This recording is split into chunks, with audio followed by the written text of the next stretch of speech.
à la date toute récente, nous avons reçu les dossiers de 10 partis politiques, nouveaux comme anciens. À la date du 7 février 2019, tous ces dossiers ont été étudiés et les résultats des dossiers ont été notifiés aux membres fondateurs du parti. Quelles sont les irrégularités qu'on a constatées? Il y en a beaucoup. Je vais citer quelques-unes. J'ai vu dans les dossiers de certains partis des mineurs qui ont participé au Congrès. Or, la loi l'interdit formellement. Il y a, au total, si vous faites le point, 12 pièces qui sont obligatoires. Il y a des gens qui ont présenté un casier judiciaire vieux de plus de 3 mois. Or, la loi précisait que le casier judiciaire doit dater de moins de 3 mois, tout au moins à la date de dépôt.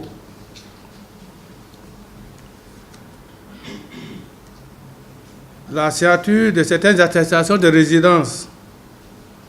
Vous voyez un chef de village qui signe l'attestation de résidence pour un citoyen qui habite dans un autre village.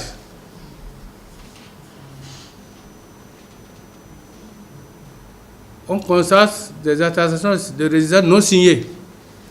Ou bien une attestation doit être signée par un chef de village, un chef de quartier, parce que pour être sûr que vous habitez dans la commune. À défaut, dans certaines communes, chef d'arrondissement. Mais d'ailleurs, c'est le maire qui signe. À la part d'une attestation, on nous fait un certificat. La loi n'a pas dit certificat. On a constaté le casier judiciaire porte un nom. L'acte de naissance, c'est un autre. Le certificat de résidence, c'est un nom. Dans ces conditions, on s'est demandé si c'était toujours la même personne. On ne pouvait pas accepter une telle irrégularité. Il y a quelquefois le manque de précision dans le siège. Parce que la loi dit qu'il faut qu'on connaisse votre siège. Donc, en raison donc, de ces irrégularités qui entachent aussi bien la conformité externe qu'interne à la loi, les dites déclarations administratives de constitution ou de mise en conformité des partis déposés, nous avons appliqué l'article 21 de la charte des partis qui dit ceci en substance: au cas où le dossier de déclaration administrative de constitution n'est pas conforme à la loi, le ministre chargé de l'Intérieur procède à une notification de non-conformité motivée aux partis politiques concernés.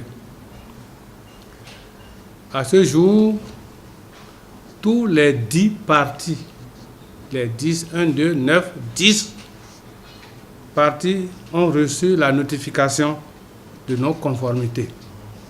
Certains en 20 pages, d'autres en 45, d'autres encore en 64 pages.